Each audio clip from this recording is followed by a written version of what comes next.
colored pencils, and I'm going to begin with a dark brown pencil and just draw the contour lines. Contour lines are basically the outlines.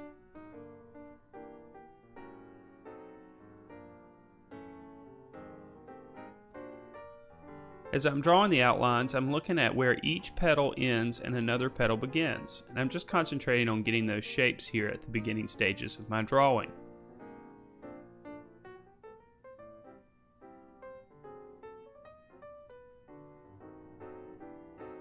Usually the shapes are smaller and more complex towards the center of the rose. Now that I've got my contour line drawing defined, I'm going to begin to look at the darker values that exist within the rose. The darker values are the shadows I'm going to indicate with the dark brown pencil. I'm going to add these values in the direction that the rose petals extend out. These are called cross contour lines, and they'll help define the form of my rose.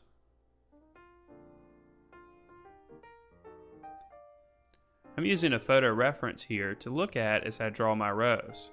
This will ensure that I create a realistic looking rose. If you're looking to draw a realistic rose, I would suggest that you find a photo reference. Or, better yet, find an actual rose and draw it from life.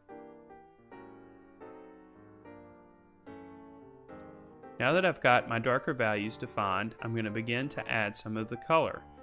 Since this rose is going to be red, I'm going to start with a darker red, and I'm going to let some of that red go right over the top of my darker values that I added in the previous stage. I'm also going to continue to concentrate on the cross contour lines, or the lines that extend out from the petals of the rose. Again, this will help create the illusion of form that I'm looking for.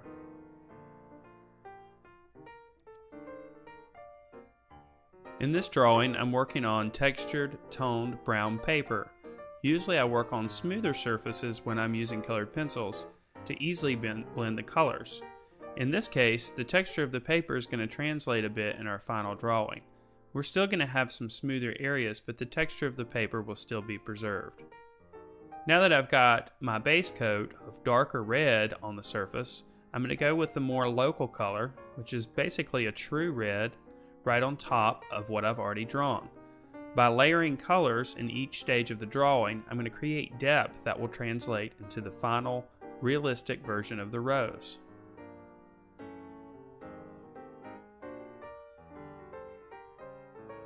With each layer of colored pencils that I add, I'm keeping in mind the cross contour lines of the rose petals.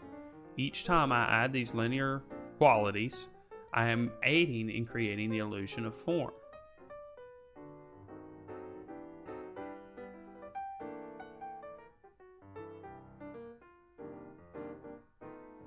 As you layer your colors, you'll notice that the colored pencils become a little bit more creamier. This will allow you to really have full control over the material as you put it down. Here I'm going to add some white to create some of the highlights that exist on the tips of each one of the rose petals. Again, I'm starting with the white at the tip of the flower and then bringing cross contour lines down. I'm allowing the white to mix with the other colors. By doing this, you're creating an effect called burnishing, and burnishing colored pencils will create smoother surfaces and allow the colors to mix.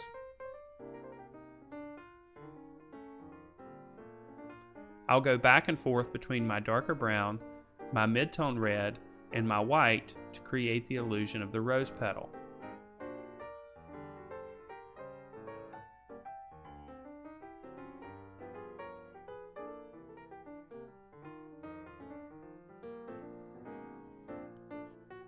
As I'm working, I notice that the white is a bit too strong, and I need more of a warmer, lighter value or tint to tone down the colors. So I just switch to a cream. From here on out, instead of using the white, I'll use the cream to create the highlights. This will produce a warmer highlight that I'm after.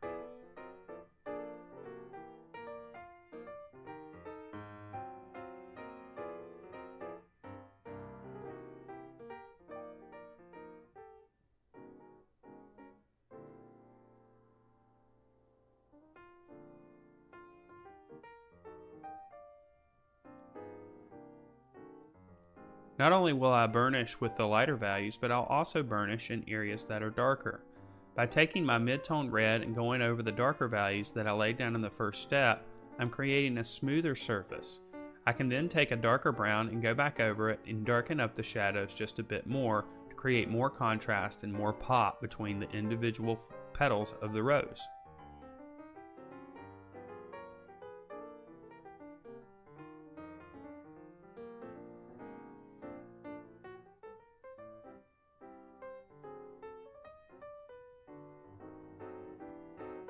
Now that I've got a layer that's somewhat burnished, I'm going to go back with a sharpened dark brown pencil and create more of the details. Here I'm going to make the outlines contrast a little bit more, and I'm also going to put some of the subtle details that happen in each one of the petals. These details might include little bits of shadow or more linear qualities that will create the illusion of form just a bit further.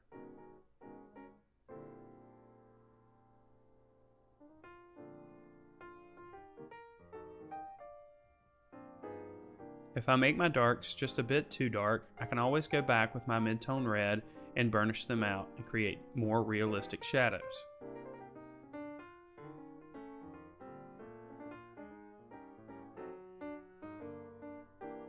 I'll continue to work all the way around the flower, adding my mid-tone red, some of the dark brown for the shadows, and a little bit of the cream color for the highlights until I'm satisfied with the details that I'm producing on the flower.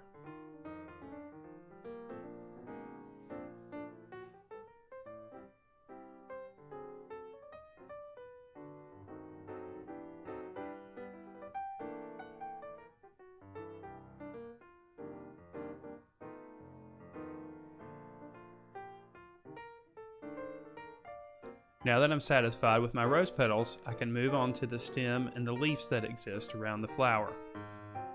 I'm going to start with just a regular yellow-green color and begin adding just a base coat of color on the surface. Now I'm going to take blue and darken up some of the shadows a bit. Remember that green is produced by mixing blue and yellow together. That's why blue is an excellent choice for shadows in green areas. Now I'm also going to use yellow and lighten up some of the highlighted areas and let that mix a little bit with the yellow-green that we put down originally. I might burnish those colors with the original green that I used.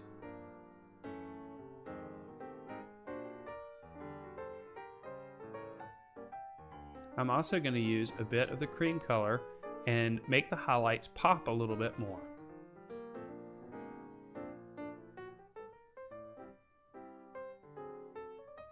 I'll also take the dark brown and burnish some of the shadows and make them have a little bit more contrast as well.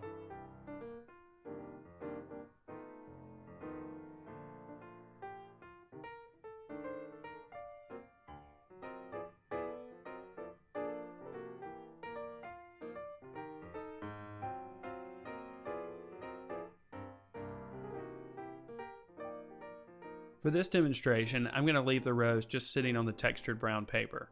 If you want to, though, you can go back and create a background to increase the contrast a bit further on your drawing of a rose.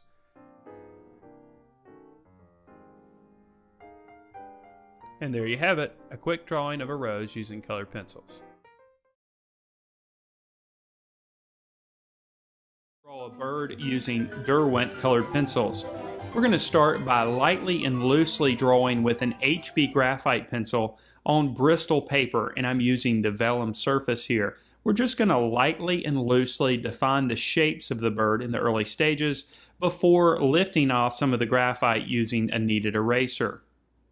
As I mentioned, we're going to be using the Derwent Studio colored pencils, and these are high quality colored pencils manufactured by Derwent. I'm using a set of 12. One pencil that's missing from the set, however, is a white colored pencil, which I will substitute with a Prismacolor. And I'm also going to be using a colorless blender, also manufactured by Prismacolor. We're going to start in the area of the eye, and I'm going to begin by layering colors to create a natural looking black. I'm going to start with Copper Beech and then layer over the top of that with Prussian Blue. Next, I'm going to go ahead and create somewhat of an underpainting in this area using the Copper Beech, just defining some of the darker values initially before revisiting a few of these areas with Prussian Blue. Now the beak is really dark, so I'm going to go over the top of that with Prussian blue and go ahead and darken up that area. And at the edge of the beak and just underneath the eye, there's a little bit of a yellower color, so I'm going to use a bit of golden brown to create that natural looking yellow. Now I'll move on to creating some of the undertones on the head of the bird using Spectrum Blue before revisiting that with Prussian Blue. So we're actually using two blues here. And progressively, I'm going to get a bit darker or a bit heavier with the mark. I found that Derwent pencils really lend themselves to gradually building up the tone, which allows for a lot of layering of colors before you get to that point where burnishing becomes easy. So I'm using the colorless blender in between applications to just add a bit more wax to the surface. Another thing I've noticed with the Derwent pencils is that the black really lends itself for making values darker in a natural way. Some blacks are a bit strong and can overpower an image. With the Derwent pencils, the black is not that way. It's a more of a natural black. So I'm going to be using the black quite a bit in this drawing. In most circumstances, I avoid black as much as possible and just mix a natural black. But the black used here is pretty natural. And as we start to get a nice amount of wax built up on the surface, the colors become a bit more bold and a bit stronger as they cover up some of the tooth of the paper. I'm still going to be using quite a bit of the white Prismacolor pencil. As you can see here, I'm lightening up the top of the head, and I'm going to go ahead and intensify the highlight in the center portion of the eye. Now we'll move our way down to the middle part of the bird, and again I'm going to create somewhat of an underpainting using the Copper Beech, and in this case I'm going to add just a couple touches of red using Crimson Lake, and then I'm going to go over the top of that again with the golden brown. I'm also going to use the white colored pencil to burnish areas as we go as well. I'll use the colorless blender quite a bit, but also the white can burnish the pencil nicely.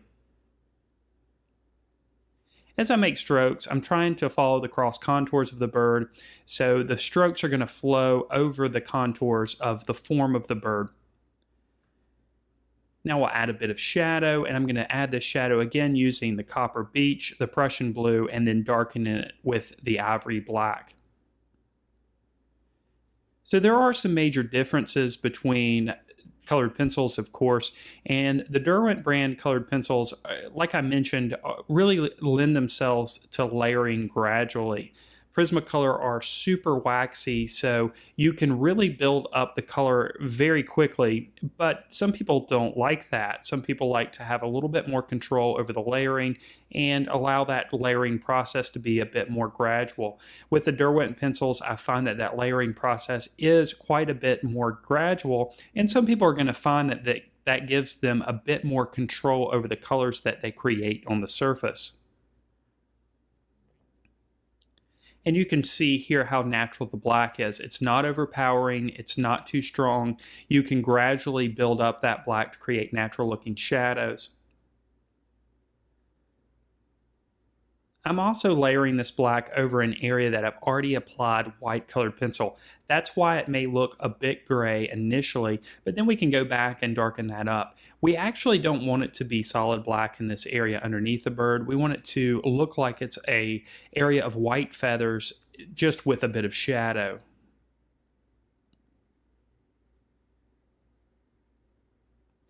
All right, let's move our way to the wing here. And again, we're going to start with a bit of that Spectrum Blue initially. I'm going to have some variations in value as I initially put this color down on the surface.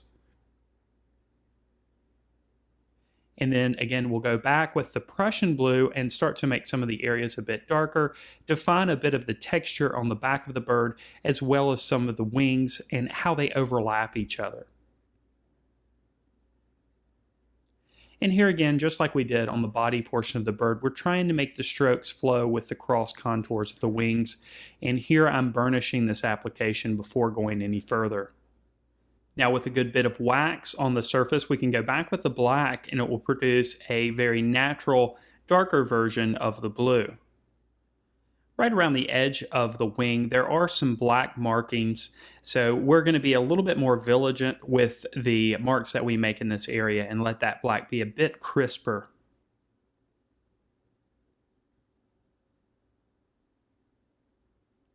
And I'm putting a relatively heavy amount of pressure here on the pencil. As I mentioned, Derwent pencils really lend themselves to gradual building up of the color. So if you have an area that you really want to be strong with color and intense with color, you're going to have to put a bit more pressure on the pencil.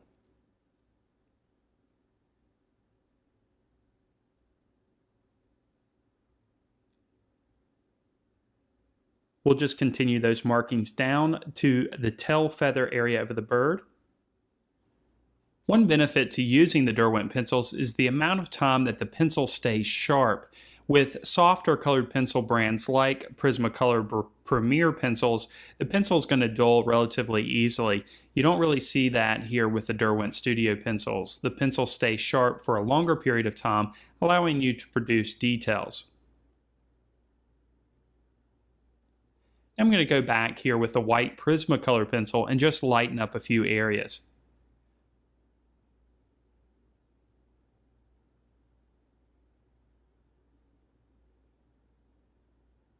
Again, with the black, I'm going to create a bit of shadow underneath each one of these tail feathers just to create a bit more of the illusion of form and to separate each one of these feathers a bit further. All right, now let's move on to the leg of the bird here, and I'm going to start initially with the ivory black, just adding a few areas of shadow and then a light application over the whole shape of the upper portion of the leg before burnishing that area with the white. Then I'll go back again with the ivory black and darken up some of the shadowed areas. We'll move on to the lower portion of the leg, and there's a high bit of contrast in this area. So again, I'm going to use ivory black and then burnish that area with a bit of white and create a bit more contrast.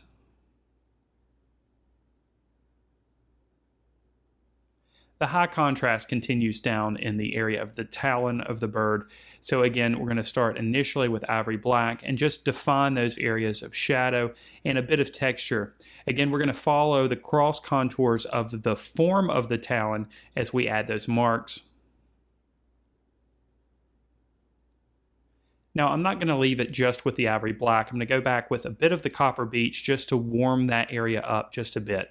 And then I'll go back and burnish the highlighted areas rather, with a bit of the white Prismacolor pencil. Now we can start to define the shape of the shadow that's happening on the branch here. Again, initially with ivory black, but I do want to warm this area up. I don't want it to be completely black, so an application of copper beech follows. Then we can start to define some of the texture on the branch. The light source is originating from the left side, so the left side of the branch is going to be a bit lighter, and the right side of the branch, of course, is going to be a bit darker. We'll warm up this application with copper beech before burnishing again with the white Prismacolor pencil. Then we can go back with the ivory black and make some of those shadows a bit stronger, increasing the contrast and defining that texture a bit further. And you'll really find that once you've got a good amount of wax on the surface, you can really layer those details right on top. I'm also going to use a bit of the mineral green color here just to make a bit more of a natural look to the branch. I don't want it to be necessarily a stark gray. I do want it to have a bit of a natural tone associated with it. So a light application of that mineral green gets that done. And then we'll address the back edge of the branch the same way we did the first part, by first layering the ivory black, adding a bit of warmth with the copper beech, then burnishing that area with a white Prismacolor before going back with the ivory black, and then lastly with the mineral green. And then our drawing of a bird is complete using Derwent